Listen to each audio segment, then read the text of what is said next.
O barco que viaxa cara ás Canarias percorreu xa metade de camiño. Está ao oeste de Mauritania e está previsto que chegue ao arquipélago español o domingo. Nese momento vaise activar un protocolo de sanidade para sacar os pasaxeiros do barco e poder repatrialos aos seus países de orixe. Os detalles dese operativo estamos contando nestes momentos o Goberno en rolda de prensa. E acaban de anunciar que hai un hospitalizado en Alacante sospeitoso de hantavirus e que está illado nestes momentos. É unha muller que estivo en contacto cun dos falecidos no cruceiro. Pola de agora é un caso sospeitoso, non confirmado. España ha tenido conocimiento de que 2 de esas personas tenían como destino final nuestro país en ese viaje.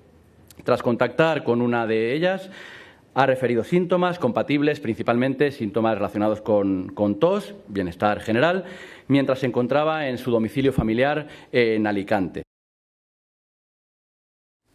Pois ese contacto español tiña contacto, perdón por la redundancia, precisamente no avión no que viaxaron das persoas que morreron finalmente por hantavirus. Os españois que están aínda nese buque, os 14 españois que van viaxar a Madrid nun avión do Exército e o resto de pasaxeiros desa nave van ir en avións que se están habilitando por cada un dos países afectados. Cando o barco fonde este domingo no interior do porto de Granadilla, primeiro farase unha inspección médica dos pasaxeiros e despois empezará a súa evacuación ata o peirao en Zodia, que despois o aeroporto en autobús. Todas las zonas por las que van a transitar van a estar aisladas. No va a haber ningún contacto con el personal civil. De feito, non sairán do barco ata que no aeroporto xa estea listo o avión que os saque de Tenerife. Os 14 españois viaxarán a Madrid nunha aeronave do Exército. Están deseando llegar a España, están bien, están asintomáticos. Nos han transmitido también una cierta sensación de miedo o de inquietud por algunas de las manifestaciones que se han podido hacer en contra de su llegada. O Goberno está en contacto con eles e di que ningún se opón á corentena, que están de acordo en facela. Aínda así, por razones epidemiológicas y de salud pública, indudablemente tú puedes hacer que una persona esté en cuarentena comunicándose a la autoridad judicial. Os estranxeiros serán repatriados incluso con síntomas, salvo que precisen atención urxente. Os Estados Unidos xa confirmou que manda un avión. A situación está controlada, di Trump. E debería ir ben, esperemos. Tamén o Reino Unido confirmou que envía outro avión, mentres Exteriores segue negociando coa Unión Europea e o resto de países implicados. A nivel político, o PP critica a xestión que está facendo o Goberno. Da unha imaxe de incertidumbre e de inseguridade al conjunto de los españoles. A ministra de Sanidade dará explicacións no Congreso. Este caso do que lles falamos esa última hora que nos sitúa un posible caso de hantavirus dunha persoa en Alacante, pois empaña outra das noticias coas que abríamos a mañá informativamente, e é que se descartaba o contaxio da azafata hospitalizada en Ámsterdam con sospeita de hantavirus. Preocupaba porque de dar positivo o contacto produciríase fora do barco. O seu negativo era, polo menos ata o de agora, un alivio para a Europa. María. Sí, así é, porque o da azafata era, como dicías, o primeiro caso sospeitoso fora do cruceiro. Ela tivera un breve contacto coa muller a que non deixaran embarcar nese avión de KLM en Johannesburgo por estar xa moi enferma e que faleceu pouco despois por hantavirus. A azafata tiña síntomas leves compatibles co virus e permanecía illada nun hospital de Ámsterdam por precaución, pero hoxe mesmo pola mañá a OMS confirmaba que deu negativo no test de hantavirus e ademais tamén informaba a OMS que agora mesmo son 5 os casos de contaxios confirmados, 5 positivos que están sendo tratados en Sudáfrica, Países Baixos, Suiza e Alemaña. A Organización Mundial da Saúde insiste en lanzar unha mensaxe de calma. Non é unha nova COVID e o risco para a poboación, din, é moi baixo. Ata agora falamos de casos sospeitosos. A Organización Mundial da Saúde confirma polo de agora 5 casos efectivos positivos de antivirus. Todos eles están fora do barco. 2 ingresados nos Países Baixos e outro en Alemaña. Un cuarto paciente está ingresado na UCI, en Suráfrica. E o quinto caso é o dun viaxeiro que se baixou nunha das paradas do cruceiro e viaxou en avión ata Suiza. Está, de feito, hospitalizado nestes momentos en Zúrich. Son confirmados estes casos, non hai máis polo momento, pero sí hai pacientes baixo sospeita. O último do que sabemos é ese paciente en España, en Alacante, e outro cidadán británico. María. Sí, as autoridades británicas infórmanos dun cidadán sospeitoso de hantavirus. Está localizado na remota illa atlántica de Tristán da Cunha, territorio baixo soberanía británico, no que fixo escala o Hondius. Aquí no Reino Unido prestas especial atención á evolución de outros 2 pacientes cuxo contagio sí está confirmado. Son 2 dos que acabades de mencionar. Un está na UCI en Sudáfrica e outro é un dos contagiados que permanece hospitalizado en Países Baixos. É un policía xubilado de 56 anos e permanece estable. Grazas, María. Unha vez o barco este nas Illas Canarias, os 14 españois que van a bordo van ser trasladados a Madrid. No Hospital Gómez Ulla están xa preparados para recibilos e darlles atención médica. Xosé Manuel. Sí, no Hospital Gómez Ulla todo está listo para recibir nas próximas 48 horas os 14 pasaxeiros españoles. Este centro, dependente do Ministerio de Defensa, conta con unha das unidades de illamento máis avanzadas de Europa. A súa planta de Villalloas está preparada para acoller a vítimas de incidentes, por exemplo, biolóxicos ou radiactivos, pero tamén a persoas con enfermedades infecto-contagiosas. Unha vez que cheguen aquí, os 14 pasaxeiros españois serán evaluados e aquí terán que pasar o período de cuarentena que se estableza.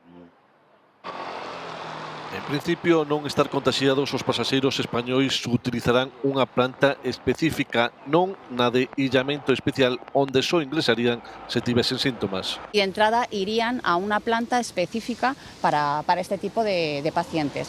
Si en algún momento estos presentaran algún síntoma que indicara que ha empeorado su estado, entonces subirían a la UAM. En caso de activación de la unidad, el paciente se iría a una unidad de aislamiento dentro de una habitación especial y para acceder entramos a la unidad a través de unos mandos sin contacto. Entraríamos vestidos con el equipo de protección individual. Polo de agora tampouco se coñecen que medio de transporte chegarían a este hospital, ambulancia ou helicóptero medicalizado, pero sí que accederían por unha porta especial sen acceso para o resto de usuarios. Estarán por una parte externa al hospital, subirán por un ascensor cerrado y todo el camino se desinfectará y se volverá a limpiar según establecen los protocolos de seguridad. Neste hospital foi onde ao comezo da pandemia da COVID-19 pasaron a corentena os cidadáns españois evacuados dende a China. Entre os pasaxeiros que van ir a ese hospital está o galego Ricardo Evia. A súa familia dende Cariño segue moi pendente tanto da travesía cara ás Canarias como, Xoel, do que pase despois. Sí, sobre todo os familiares, Marta, pero tamén os veciños desta localidade coruñesa están moi pendentes de como evoluciona esta situación. Ricardo, de 50 anos, ornitólogo de profesión, asegura sentirse ben, sen síntomas e en contacto permanente cos seus familiares. El mismo se encargou a través das súas redes sociais nas últimas horas de desmentir algúns bulos. Nin estamos encerrados en camarotes, dicía, nin hai tampouco pasaxeiros con síntomas compatibles co antivirus a bordo desa embarcación na que viaxan 150 persoas, entre elas eses 14 españois. Evia é o único pasaxeiro galego. Criticaba tamén o alarmismo por parte de algúns usuarios no ámbito digital, o tempo que recoñecía tamén certa incerteza, sobre todo por cales van ser os seus primeiros pasos unha vez esa embarcación chegue ás Illas Canarias durante esta fin de semana. Ricardo segue sen síntomas, segundo lle confirmou a familia o presidente da Xunta. Alfonso Rueda pon a disposición a sanidade galega e agarda a máxima coordinación entre Ministerio e Comunidades, algo que botou en falta os primeiros días. Pido a partir de agora que haxa a máxima coordinación e transmisión de información con todas as comunidades autónomas e que non queremos outra cousa que traballar da man do Goberno central, que ten as competencias en todo o territorio nacional, para estar preparados para calquera contingencia. E iso é o que realmente transmite tranquilidade á poboación. De momento, os expertos traballan para situar a orixe do actual gromo e todo apunta a un vertedoiro de Ushuaia, onde se contaxiaron unha parella de holandeses. Alí están preocupados. As autoridades chilenas illaron 2 persoas nas últimas horas.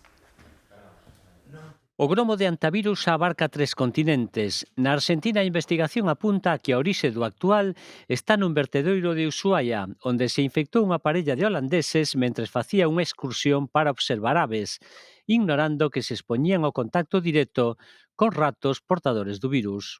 Es un virus que lleva, no sé si han dicho 70 o 80 años en Ushuaia. Nosotros salimos de Ushuaia, todo el mundo perfecto, volvimos a Ushuaia, todo el mundo perfecto. Tanto na Argentina como en Chile este virus é endémico. ¿Cuándo se infecta un ser humano? Cuando el ser humano invade la zona que naturalmente es de los roedores. Nas últimas horas, as autoridades chilenas illaron 2 persoas que subiron no barco. Alí, a variante dos Andes provocoulles a morte a 13 persoas. La cepa que porta este roedor, la cepa Andes, es una de las más virulentas, ¿verdad?, que se conocen. Pero os expertos piden calma. Una noticia y que confirma que el virus no es muy infeccioso es que esta azafata que ha estado ingresada ha tenido esos síntomas por otra razón y no por el antivirus, porque es negativa al antivirus. A Organización Mundial da Saúde explicou este venres que o virus se transmite por contacto próximo, prácticamente cara a cara.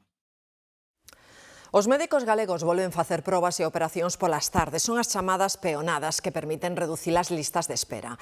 O Sindicato Médico Omega e os Sergas confirmaron o acordo esta mesma mañá, Mercedes. Si ese acordo supón unha mellora das condicións laborais dos médicos galegos e dos MIR. A Consellería de Sanidade comprometeuse a aplicar de xeito inmediato a xornada de 35 horas semanais. Ademais, adquírese o compromiso de que en 5 anos a xornada extraordinaria ou horas extras sexan voluntarias e que estas se paguen mellor. O fin deste conflito logrará así reducir as listas de espera nos hospitais galegos, xa que ao retomarse as peonadas os Sergas consegue incrementar o número de operacións, consultas ou probas diagnósticas. Desconvócase así a folga autonómica, pero non a estatal en contra do Estatuto Marco e que segue convocada para este mes de maio e o vindeiro mes de xuño. Os quirófanos en Galicia volverán funcionar a pleno rendemento coas chamadas peonadas, operacións non urxentes que fan en horario de tarde. Suspendelas foi a fórmula de presión do Sindicato Omega, o maioritario entre os médicos galegos, para negociar melloras profesionais cos Sergas. E conseguírono. Onte chegaron a un acordo tras case 2 meses de paro. Esta folga estaba tendo un impacto realmente importante, insisto, máis de 200.000 actos asistenciales suspendidos, con moita xente en cada uno de estos actos asistenciales, y que necesitamos tranquilidade para que o sistema sanitario público pueda ponerse a funcionar al 100%. Entre as medidas acordadas, aplicar de inmediato a xornada laboral de 35 horas, pagar mellor as gardas, un 40% máis xa o ano que ven, e facelas voluntarias nun horizonte de 5 anos. E antes diso, que xa queden liberados de facelas se non queren os médicos maiores de 55 anos. Hai puntos e avances moi importantes. Por primeira vez, Galicia recoñece oficialmente o conflicto médico. É a primeira administración autonómica que recoñece a necesidade dun marco específico para médicos. Con este acordo, a única folga que segue vixente en Galicia é a convocada en todo o Estado contra o Estatuto Marco do Ministerio, con 4 días de paro este mes e o próximo. Alfonso Rueda destacou a vontade de consenso para chegar a este acordo e o de atención primaria. O presidente pide ao Goberno central que siga o exemplo de Galicia para acabar coa folga de médicos en toda España. Acusa ao Ministerio de mirar cara a outro lado. Porque así non se solucionan os conflictos. Acabamos de solucionar 2 na sanidade en Galicia. E pido ao Goberno central que faga o mesmo polo ben de todos e que, ao final, representan tamén e teñen responsabilidades sobre todas as comunidades autónomas e, polo tanto, lles pediría que tomen exemplo de Galicia. Galicia e Portugal estreitan relacións. O presidente da Xunta e o da Comisión de Desenvolvemento Regional do Norte de Portugal reuníronse para falar do tren e de turismo, Gloria.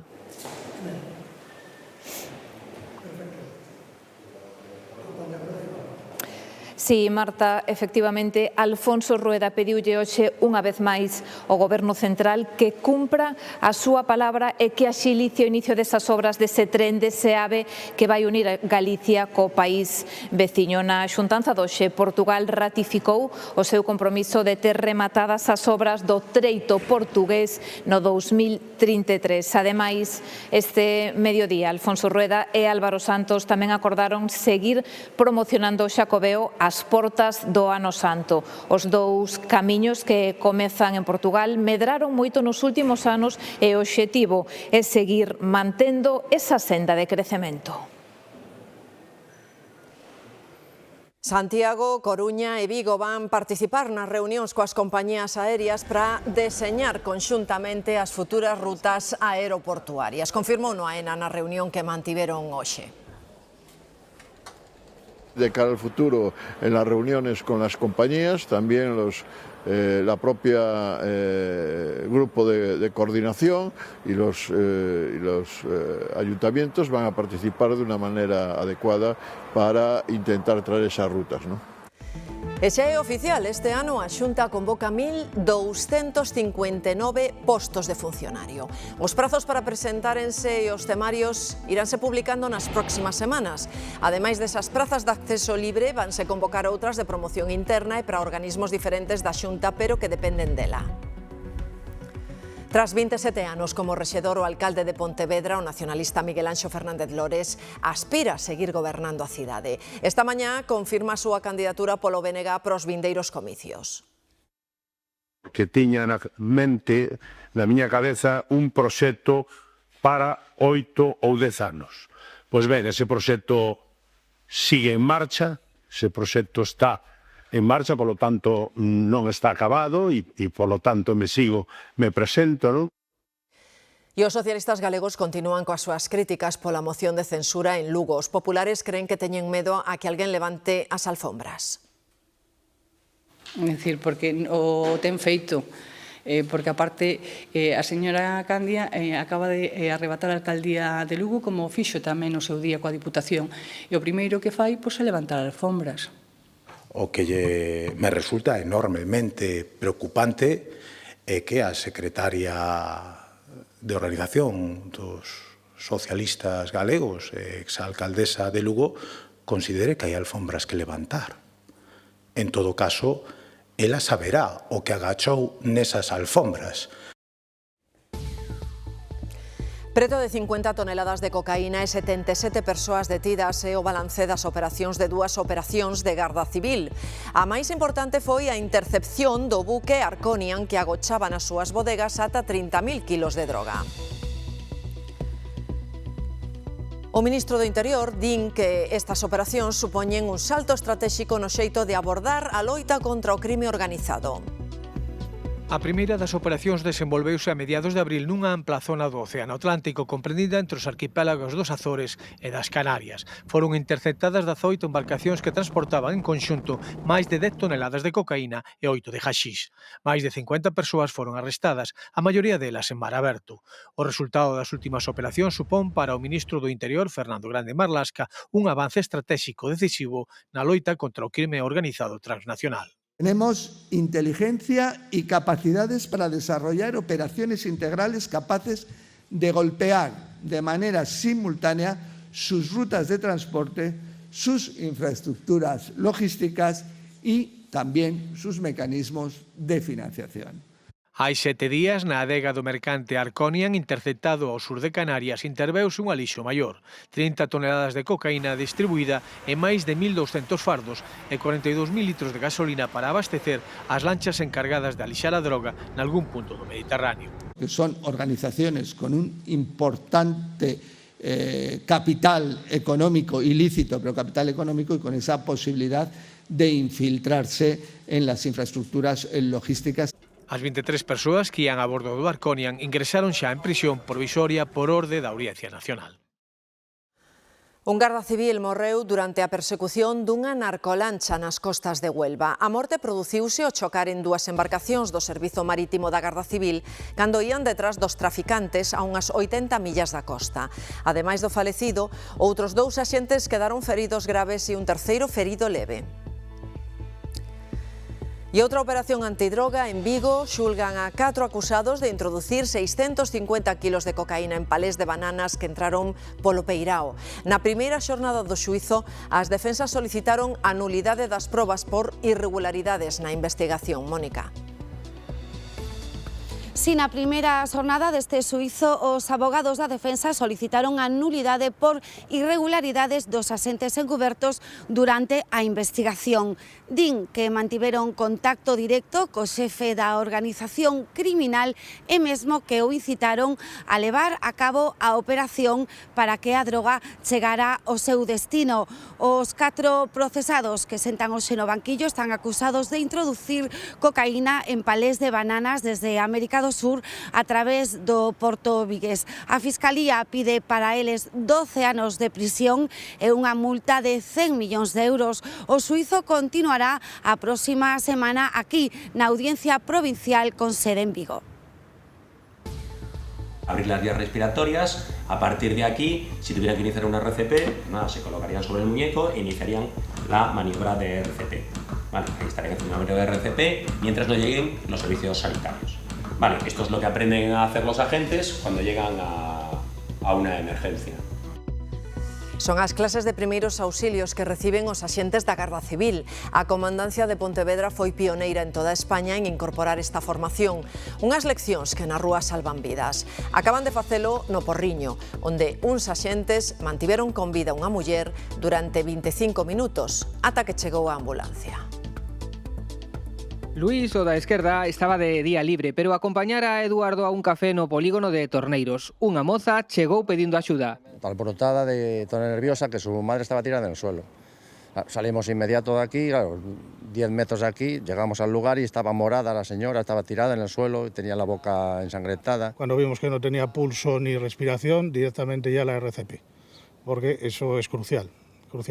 Los primeros minutos son cruciales. E mantiveron con vida a muller durante 25 minutos ata que chegou a ambulancia. Sabían facelo porque a Garda Civil de Pontevedra foi pioneira en dar formación en primeiros auxilios. O miúdo son os que chegan antes. Entonces se vio la necesidad que cuando llegase el guardia civil allí pudiese hacer una reanimación cardiopulmonar o si es un sangrado poder atajarlo. Son clases de reanimación, atraugamentos e agora tamén para taponar hemorraxias, algo moi habitual nos accidentes de tráfico ou agrícolas. Normalmente la gente lo que tiende es a taparlo así por arriba, pero seguiría sangrando. Por eso es importante empaquetarlo. Y cuando ves que a la mujer la pudieron sacar un poco adelante y llevarla, pues hombre, te emocionas. Es la verdad que llegas a casa orgulloso de lo que eres y del trabajo que has realizado, la verdad. Os 1.600 axentes de Pontevedra pasan polas clases 2 veces ao ano.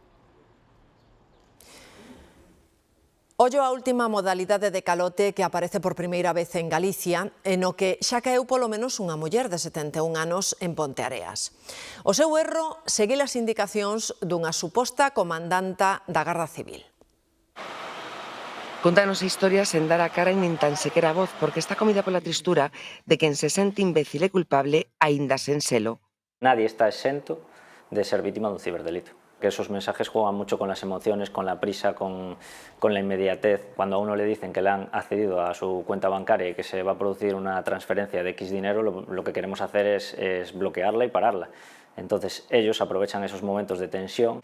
Empezou como empezan case todas, cunha mensaxe supostamente do banco cun número de teléfono para chamar por unha fraude na conta. Fíxolle caso, contanlle que están investigando unha banda que xa estafou 600.000 euros a outros clientes e que a vai chamar a Garda Civil. Non tarda, é unha videochamada coa suposta comandante Susana Delgado. La persona le enseñó una certificación que cualquiera se la puede sacar de internet simulando ser Guardia Civil. Los mensajes son muy variados. Puede ser desde se ha producido un acceso ilegítimo a tu cuenta bancaria, a hay un cargo en tu cuenta, a, pues en este caso lo que le ha pasado a esta víctima, en el que les decían que para salvaguardar su dinero debía hacer una transferencia. Mandoulles 18.340 euros por transferencia, case todo o que tiña na conta. Caeu nunha mensaxe que se mandou ao chou. Una correlación de números. Mandan un mensaje a través de alguna aplicación de mensajería y dicen hola papá, hola mamá, y como es muy genérico, pues la gente que contesta tratan de seguir el hilo y engañarla. Agora están coas mensaxes de Facenda. Son unha fraude. Ningún organismo público pide datos nin cartos por teléfono. A Garda Civil detivo 2 veciños da comarca do Barbanza por asaltar unha lavandería de Pontecesures. As cámaras de seguridade do negocio gravaron os ladróns en plena acción. Entraron no local coa cara cuberta, romperon a máquina do cambio e levaron uns 1000 euros. Non foron moi coidadosos e deixaron pegadas por todas partes, o que permitiu identificalos. Ambos teñen numerosos antecedentes policiais. O alcalde de Vigo apoia a concelleira de Seguridade Patricia Rodríguez tras a súa imputación por homicidio imprudente no accidente dos Saltamontes e recorrerá ao auto xudicial. A oposición municipal exixe o cesamento inmediato da concelleira e convocarán un pleno extraordinario para que Caballero dea explicacións. PP e BNG consideran inadmisible que Patricia Rodríguez continúa á fronte da área de seguridade e festas de Vigo tras a súa imputación por homicidio imprudente. O grave dese auto son os motivos desa imputación que confirman o que o BNG levamos advertindo dende o primeiro minuto e é que detrás desa traxedia, dese accidente que podía terse evitado, hai tamén unha clara responsabilidade, unha neglixencia por parte do goberno municipal de Abel Caballero. O Partido Popular dá un ultimato ao goberno municipal e se esta tarde a concelleira non está cesada do seu cargo, convocarán un pleno extraordinario. El alcalde debe rendir cuentas y tomar decisiones. Y la primera tiene que ser destituir a Patricia Rodríguez Calviño. Y acto seguido debe dar la cara y debe dar explicaciones. Estamos ante una clara negligencia en la gestión. O goberno municipal di que mantén a confianza na concelleira de Seguridade e van presentar recurso contra o auto xudicial.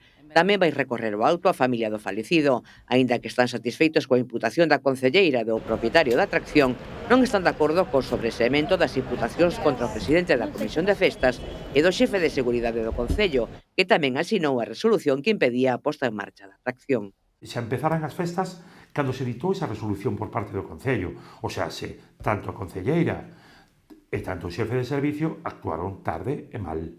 E logo a súa actuación foi incompleta.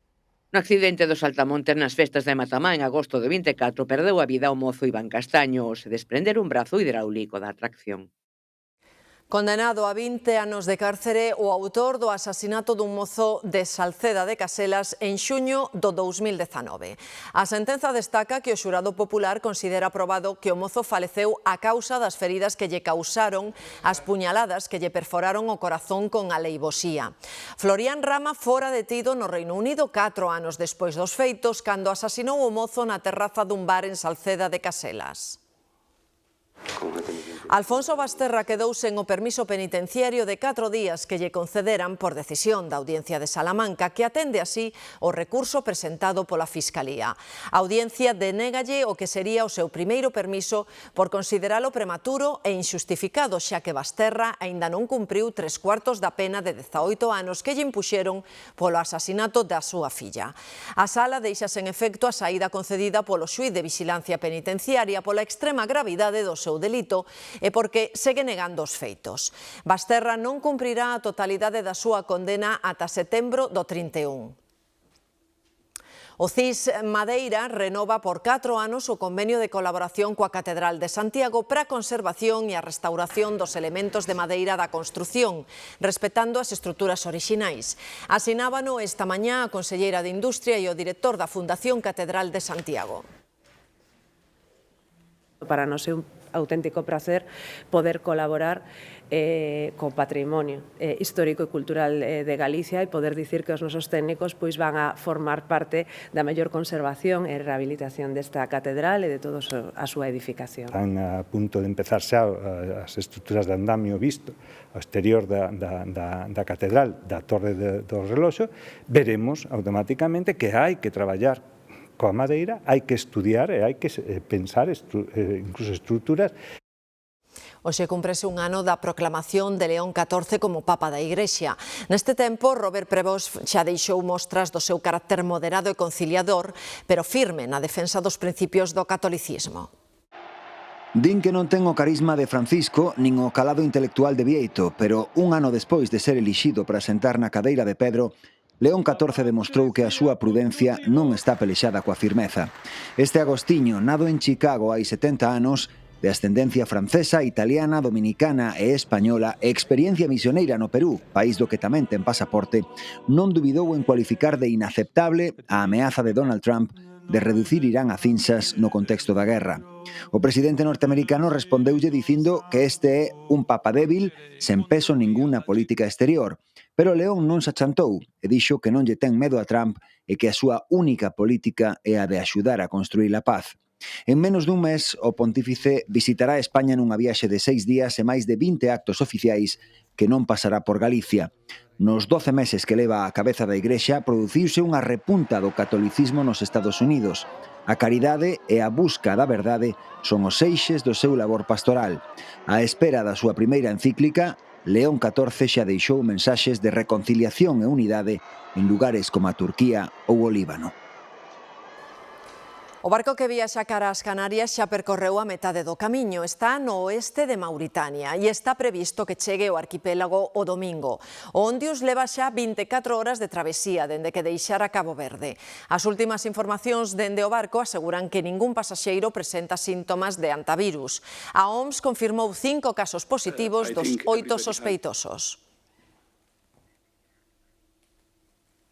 A este balance hai que sumar o caso sospeitoso de Alacante, unha muller que está hospitalizada con síntomas compatibles co antivirus. A muller estivo no mesmo avión no que unha pasaxeira do cruceiro Ondius.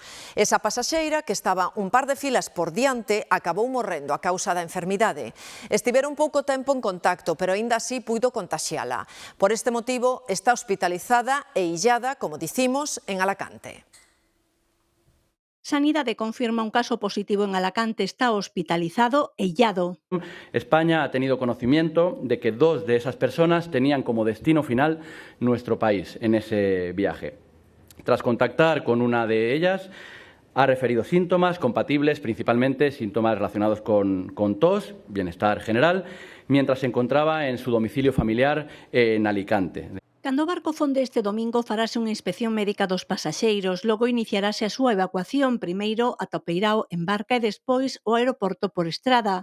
Non terán ningún contacto coa poboación civil. Todas las zonas por las que van a transitar van a estar aisladas. No va a haber ningún contacto con el personal civil. Os 14 españois viaxarán a Madrid nunha aeronave do Exército. Están deseando llegar a España, están bien, están asintomáticos. O goberno está en contacto con eles e di que ningún se opón a cuarentena. Aínda así, por razones epidemiológicas y de salud pública, indudablemente tú puedes hacer que una persona esté en cuarentena comunicándose a la autoridad judicial. Os estranxeiros serán repatriados incluso con síntomas, salvo que precisen atención urxente. O gromo de antivirus xa abarca 3 continentes. La cepa que porta este roedor, la cepa Andes, es una de las más virulentas, ¿verdad?, que se conocen. Os expertos piden calma. A Organización Mundial da Saúde di que o virus se transmite por contacto próximo, prácticamente cara a cara. En Rodeiro, Xabarís, arrasaron con varias leiras co millo acabado de sementar. Os gandeiros din que cada vez hai máis exemplares e que nunca antes viran desfeita igual, Iria. O traballo que fixo o Porco Bravo en parcelas como esta é espectacular, onde foi marcando regos nos que foi comendo un a un todos os graus de millo. Agora haberá que volver sementalo co conseguinte gasto que isto supón para os gandeiros, que piden medidas de control urxente do xabarín, porque din que cada vez hai máis e isto supón unha ameaza para a rendibilidade das súas explotacións. Pasear polo campo neste tempo ten o perigo de volver á casa con algún carracho. A proliferación destes parasitos ten sorprendidos os cazadores e tamén as clínicas veterinarias que observan que desde hai uns anos van en aumento polas condicións climáticas. Cans e gatos son os principais damnificados. Non fai falta que vayan ao monte. Con andar en zonas de herba alta é fácil que acaben collendo carrachos. Omar, secretario do Couto de Caza do Pereiro da Guiar, compróbao cada vez que sae cos seus cans. E de feito xa non só o que son os animales, senón as persoas, ou acompañalos, ou chegar a casa, tamén a revisionciña de baixo arriba. Coas chuvias reduces o risco, pero en canto sae o sol e se suavizan as temperaturas, os carrachos proliferan. O haber chovido tanto, que haxa moita herba, pois o cambio climático tamén vai afectando. Antes víamolas máis nas épocas de máis calor e agora boa parte do ano. Para combatelos, a prevención é o máis importante. No mercado hai variedade de produtos, desde os colares antiparásitos a pipetas ou mesmo lambetadas medicinais. Tamén é recomendable revisar a fondo os animais despois de andar no campo. Orellas, a parte de abaixo da boca, entre as patas, barriga. O risco principal é que os carrachos poden transmitir enfermidades moi graves para os animais e para as persoas, como a enfermidade de Lyme ou a babesia, un parasito cunha elevada incidencia en Ourense. E os que van ver agora son os mellores expedientes da ESO, Bacharelato, FP e Ensinanzas Artísticas do pasado curso en Galicia. 106 alumnos e alumnas que acaban de recibir o premio extraordinario, dotado cun mínimo de 1.000 euros. Na entrega de galardóns, Alfonso Rueda destacou o esforzo de alumnado e de profesorado e a aposta da Xunta por garantir a igualdade de oportunidades. Muchísimas gracias a todos mis profesores e tamén a Carmen por enseñarme o galego e gústame moito falar o galego. As miñas raíces están nese esforzo humilde dende un instituto da periferia de Santiago. Para min, formar parte da educación pública é defender que o saber é un dereito. A bordo do Ondius viaxan moitos ornitólogos, como é o caso do pasaxeiro galego Ricardo Evia. Embarcan nestas expedicións para estudar as rutas migratorias das aves. A ornitoloxía, máis que unha afección, é un xeito de vida e expedicións como a do Hondius dan a posibilidade de observar as aves imposibles de ver desde terra en un hábitat, o Atlántico Sur, onde se concentra o maior número de especies mariñas peláxicas. Como son os albatros, digamos, que son as aves máis atractivas, máis grandes, o sea, son aves enormes. Bueno, ademais, por exemplo, os pingüinos. No mundo da ornitoloxía hai unha tendencia crecente por estas viaxes. Hai quen pasa anos aforrando para vivir esta experiencia única.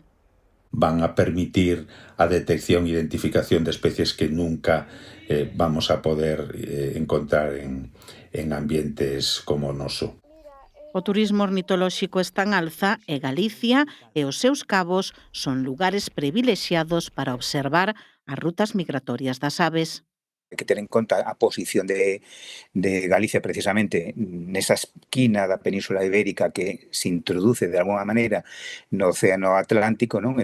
Obsérvanse desde terra, pero tamén a bordo de algún dos barcos que percorren as nosas rías. Se observan todo tipo de especies de aves peláxicas desde ali, moitas delas moi raras e moi dificilmente observables dende terra. Os científicos estiman que no planeta hai 11.000 especies de aves, a maioría mariñas.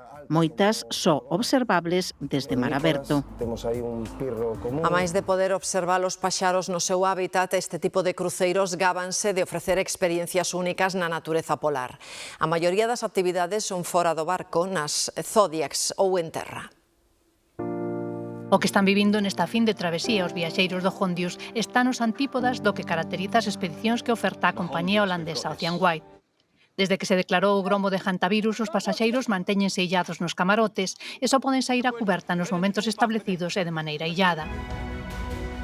Pola contra, nas rutas de ata 40 días que fan pola zona antártica, partindo xeralmente da Patagonia Argentina, o que se procura é que os hóspedes suban rapidamente a cuberta cada vez que hai un avistamento, de baleas, por exemplo, e sobre todo que realicen actividades en zodiac ou en terra. O Hondius foi construído en 2019 con cascos reforzados para o xeo e con requisitos de seguridade que exixe o Código Polar da Organización Marítima Internacional para navegar en condicións extremas. Por iso é tamén un barco pequeno para o que é habitual no sector dos cruceiros. Ten capacidade para 170 pasaxeiros e 80 cabinas. As máis espectaculares son as grandes suites con balcón privado, que poden custar ata 30.000 euros, e as máis económicas son os camarotes de 4 prazas con ventás de ollo de boi. Aínda que non deixa de ser unha experiencia de luxo tanto a nivel gastronómico como a de servizos, a organización recomenda levar un equipamento máis técnico que elegante, non perder as charlas científicas que dan a bordo e, sobre todo, apuntarse ás actividades que ofrecen os 13 guías de expedición que van desde mergullo polar, rutas en zodiac, excursións en helicóptero, camping antártico e ata a posibilidade de facer limpeza de plásticos nunhas costas que deberían ser territorio virxe. Hoxe cúmprense 140 anos do nacemento da bebida comercial máis famosa do mundo, a Coca-Cola. A historia da súa orixe está á altura da súa sona. Este home, John Pemberton, un farmacéutico ferido cun sabre durante a Guerra Civil, elaborou un xarope escuro a base de viño, extracto de coca e noz de cola rica en cafeína. Quería aliviar as súas dores e desengancharse da morfina que tomaba. Levou a beberaxe a unha farmacia veciña e engaduille auga carbonatada. Case todo demais é historia. A compañía asegura gardar a súa fórmula secreta nun museo na cidade de Atlanta, berce da bebida. Que están todos metidos. Sí. Falamos do tempo, temos unha fin de semana que estará marcada por esas precipitacións, por esas tronadas que nos van a acompañar e tamén á tarde. As temperaturas xa baixaron de xeito importante, notase logo ese choque de masas e esas precipitacións en forma de chubascos han continuar porque comezaron pola mañá xa repartidas na comunidade. Abrirase, segundo avance a tarde, claros máis evidentes precisamente na liña máis costeira entre a Costa da Morte e a Guarda. As temperaturas máximas en descenso, iso sí, na Coruña xa chegaron os 20 graus que creemos que vai ser a excepción de hoxe. En canto rematen os deportes, vémonos aquí no tempo. Esta mañá no Pazo dos Deportes de Riazor desvelábase o resto de grupos. Falamos do Festival do Noroeste que se celebra do 5 ao 8 de agosto na Coruña.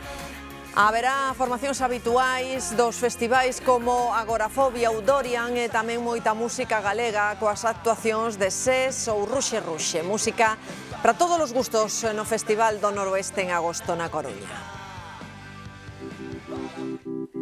O artista anónimo Bansky está de actualidade. Nova estatua, poxa e a restauración de algunha das súas obras moven estes días o mundo da arte.